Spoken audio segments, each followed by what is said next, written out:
시편 119편 137절 이하를 보십시다.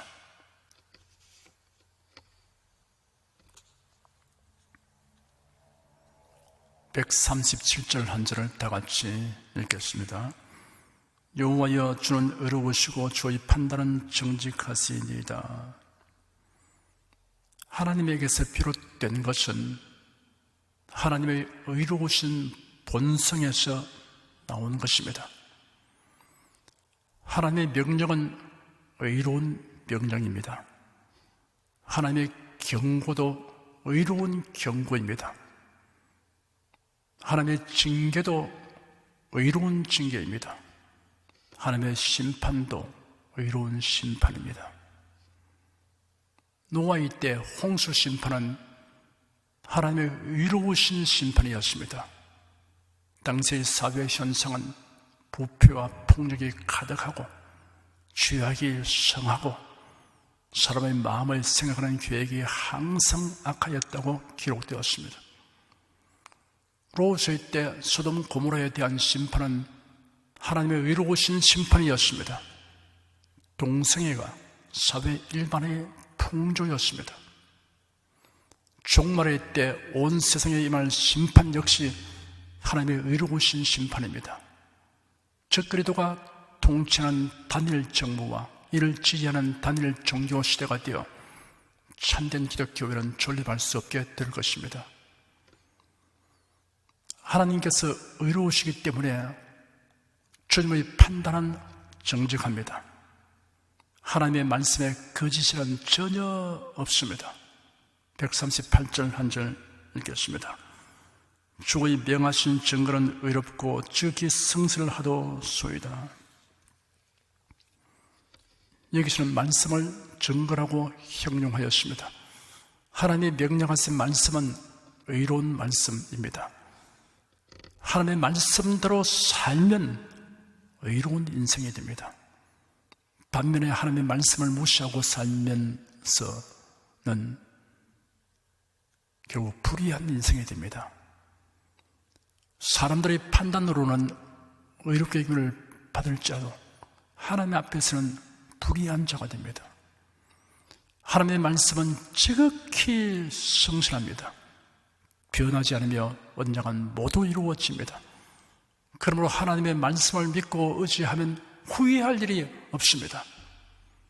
자기 지혜와 자기의 경험에 의존해서 행하다 보면 후에 막급한 일들이 생겨날 수 있습니다. 그러나 하나님 말씀을 의지하고 말씀으로 살아가면 결코 후회할 일이 생기지 않습니다. 139절 한 절 읽겠습니다. 내 대적의 주의 말씀을 잊어버렸으므로 내 열성이 나를 소멸하였나이다. 하나님의 말씀을 망각하는 이유는 주님의 말씀을 중요하게 여기지 않기 때문입니다. 누구나 자기 이름, 나이, 생일을 잊지 않는 것은 꼭 기억해야 할 필요가 있기 때문입니다. 내 열성이 나를 소멸하였나이다 하였습니다. 열심의 불에 타버릴 정도가 되었다는 것은 그 열성의 정도가 얼마나 강렬한가를 나타내고 있습니다. 사람이 가지는 열성은 여러 가지입니다. 첫째, 세상을 향한 열성이 있습니다. 무상한 것들을 위해 동분서주하는 것입니다. 결국에는 헛되고 헛되며 헛되고 헛되어 다 바람을 잡는 것이다 하는 탄식밖에 나올 것이 없습니다. 둘째, 육신의 쾌락과 만족을 위한 열성이 있습니다. 그것은 결국은 탄식과 고통밖에 가져올 것이 없습니다. 셋째, 우상 종교를 위한 열성이 있습니다. 우상 숭배자들이 우상을 위해서 가지는 열성을 보면 가히 놀랄 정도입니다. 그러나 그것은 하나님의 가정이 있는 것입니다. 하나님의 심판을 초래하는 것입니다. 넷째, 이단 교주나 조직을 위한 열성이 있습니다. 이런 사람을 보면 참 딱합니다. 아예 불신자들이 그런 이단에 가지 않아요. 신자들을 미혹해서 교묘하게 꿰어가지고서 이단 집단들이 그 세력을 키우고 나갑니다. 정상이 교회 잘 나가다가 그런데 끌려간 사람을 보면 도대체 이해할 수가 없어요. 결국 답이 무엇입니까? 멸망받기로 작정된 자는 어찌할 도리가 없다는 겁니다. 미혹하는 자에서 미혹을 당하는 겁니다. 다섯째, 교회와 진리를 수호하기 위한 열성이 있습니다. 경건한 열성입니다. 예수께서 유월절을 지키려고 예루살렘에 와서 성전에 들어가셨다가 성전 안에서 소와 양과 비둘기 파는 사람들과 돈 바꾸는 사람들이 앉은 것을 보셨습니다. 소와 양과 비둘기는 제물로 바치는 짐승들입니다. 제물을 들으러 온 사람들이 짐승을 멀리서 끌고 오기보다 성전에 와서 사게 되면 훨씬 편리하였습니다. 이런 점을 노려서 이권을 챙기려는 상사꾼들이 성전뜰에서 짐승을 매매하였습니다. 돈 바꾸는 이유는 20세 이상의 유대인 남자는 1년에 한 번 성전세를 납부하였는데 이때 세돈은 이방 군주의 화상이 새겨져 있지 아니하고 순도가 높은 은으로 만들어진 주화로 하였습니다. 미리 준비하지 아니한 사람들에게 편의를 정하고 수수료를 받는 장사꾼들이 성전 경내에 자리를 잡고 환전 장사를 하였습니다. 제물로 드릴 짐승을 파는 장사꾼과 성전 샜던 환장상들이 돈 벌려는 사리사욕으로 제사장과 결탁하여 자유롭게 성전 경내에서 상행위를 하니 아무도 관여하지 못하였습니다. 예수께서 노건으로 채찍을 만드시고 양이나 소를 다 성전에서 쫓으시고 돈 바꾸는 사람들의 상을 쏟으시며 상을 엎으셨습니다. 그러면 비둘기 파는 사람들에게 말씀하시는 이것을 여기서 가져가라. 내 아버지의 집으로 장사하는 집을 만들지 말라 하셨습니다. 예수는 가난하고 병들고 소외되고 죄로 인하여 고통하는 사람들에게는 매우 부드러우시고 자상하셨습니다. 그러나 불법을 자행하고 진리를 왜곡하는 자들에 대해서는 질풍노도와 같았습니다. 제 아들은 예수님의 이러한 행동을 보고 주의 집을 위하는 열성이 나를 삼키고 라고 기록된 시편 69편 9절의 말씀을 상기하면서 그 말씀이 예수님에 대한 예언이라는 것을 깨닫게 되었다라고 기록되어 있습니다. 오늘날은 교회 부흥이라는 명목 아래 세속 문화와 성경에서 일탈한 혼합되고 변질된 교리와 사상이 교회 안에 마구 들어와서 자리를 잡고 있습니다. 교권을 가진 지도자들과 교육자들이 결탁되어 있습니다. 아니면 이들이 진실한 그들이 아니기 때문에 그런 것을 용납하는 것입니다. 140절 한 절 읽겠습니다. 주의 말씀이 심히 정리하므로 주의 종이 이를 사랑하나이다. 정리하다고 번역된 말은 용광로에서 정련된 금처럼 순전하다, 순수하다는 뜻입니다. 하나님의 말씀은 그 자체가 순전할 뿐 아니라 말씀을 믿는 사람을 순전하게 하여 줍니다. 예수께서 제 아들에게 너희는 내가 일러준 말로 이미 깨끗하였으니 라고 말씀하셨습니다. 세속적인 글을 읽으면 마음이 혼잡하게 되지만 성경을 읽고 복음적인 설교를 들으면 마음과 생각이 순수하게 되는 것을 체험할 수 있습니다. 141절 한 절 읽겠습니다. 내가 미쳐하여 멸시를 당하나 주의 법도를 잊지 아니하였나이다.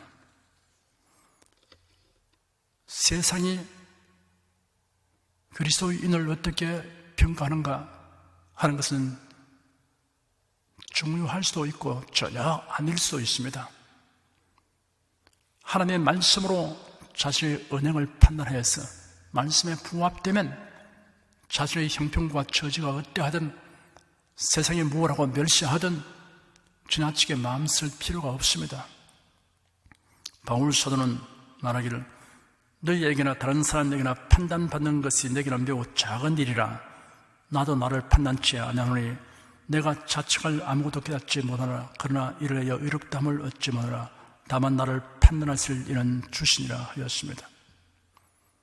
하나님의 판단을 항상 우리가 생각해야 될 것이지, 세상의 판단, 그게 신경 써서 비율을 맞추려고 세상에 영합하고 이런 일이 없어야 할 것입니다. 142절 한 절 읽겠습니다. 주의 의는 영원한 의요 주의 법은 진리로소이다. 주의 의는 영원한 의라고 했습니다. 그리스도 안에 있는 자기가 주시는 하나님의 의는 영원합니다. 누구도 참소하지 못하며 패하지 못합니다. 로마서 8장 33절 34절에 기록되기를 누가 너희 하나님의 택하신 자들을 송사하리요 의롭다 하신 이는 하나님이시니 누가 정죄하리요.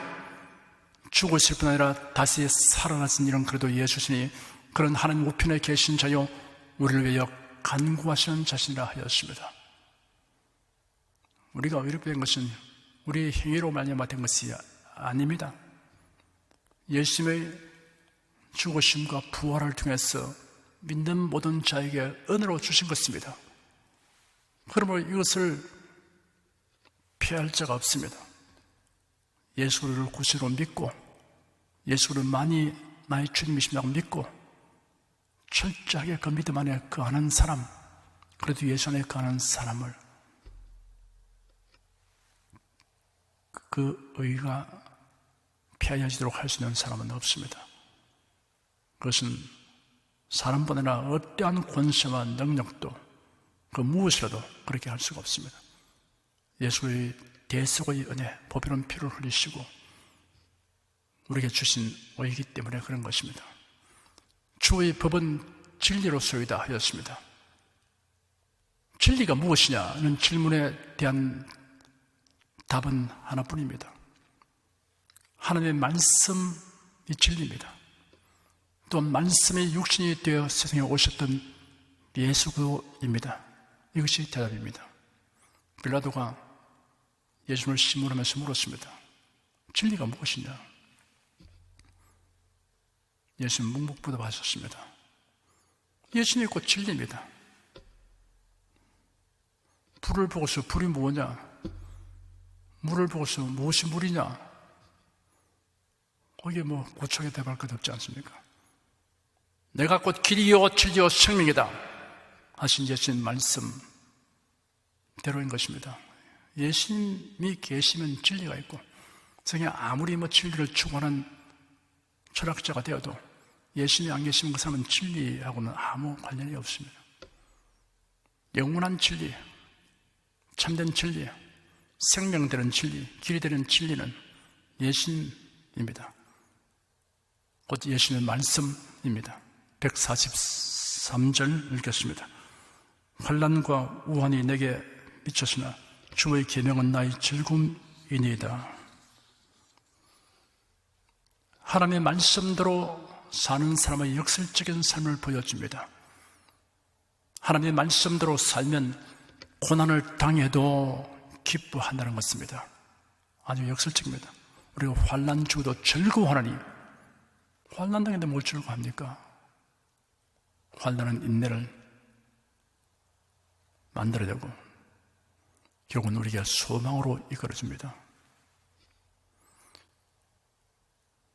왜냐하면 그 말씀을 주신 하나님께로부터 공급되는 참된 위로와 소망과 기쁨을 체험하기 때문인 것입니다. 그리스도 밖에서는 결코 체험할 수 없는 겁니다. 그래도 예수 안에서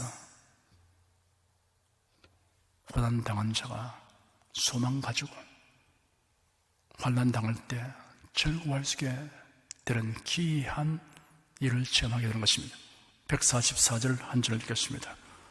주의 정글은 영원히 어려우시니 나로 깨닫게 하사 살게 하소서. 세 가지 종류의 생명이 있습니다. 첫째, 육체의 생명이 있습니다. 죽음에 이르는 한정적 생명입니다. 욥기 14장 2절에 그 발생함이 꽃과 같아서 시화하여지고 그림자같이 신성하여서 머물지 아니하거늘이라고 기록되었습니다. 둘째, 영혼의 생명이 있습니다. 영혼이 존재하는 생명입니다. 사람은 영혼을 가진 존재입니다. 육체의 생명이 끝나도 영혼은 존재합니다. 죽음은 그뿐이 아니고 지옥 형벌에 떨어지면 영원히 지옥 형벌 속에 존재하는 겁니다. 셋째, 영생의 생명입니다. 예수께서 말씀하시기를 하나님이 세상을 이처럼 사랑하사 독생자를 주셨으니 이는 저를 믿는 자마다 멸망치 않고 영생을 얻게 하려 하시니라 하였습니다. 이 영생은 오래 산다는 의미 이상입니다. 하나님의 나라에서 주님이 주신 그 복락을 누리면서 영원히 사는 겁니다. 하나님이 주시는 새 생명을 팔아서 사는 것입니다. 이것이 영생입니다. 영생을 얻은 사람은 창조주이시며 구속주이신 하나님을 섬기고 사랑하며 살아갑니다. 영생이 우리 속에 들어오면, 새 생명이 들어오면 그 삶에 있어서 가장 중요한 기본적인 원칙이 그게 적용됩니다. 창조주 하나님을 믿고 사랑합니다. 창조주 하나님은 예수를 통해서 나를 구속하신 하나님이시다. 이 믿음에 삽니다. 창조신앙이 흐트러지고 구속신앙이 혼잡하게 되면 그 삶 속에 영생이 없다는 증거인 것입니다. 영생이 있는 사람은 절대로 창조신앙, 구속신앙이 해이해지거나 혼잡하게 될 수가 없습니다. 불가능합니다. 타협하지 않습니다.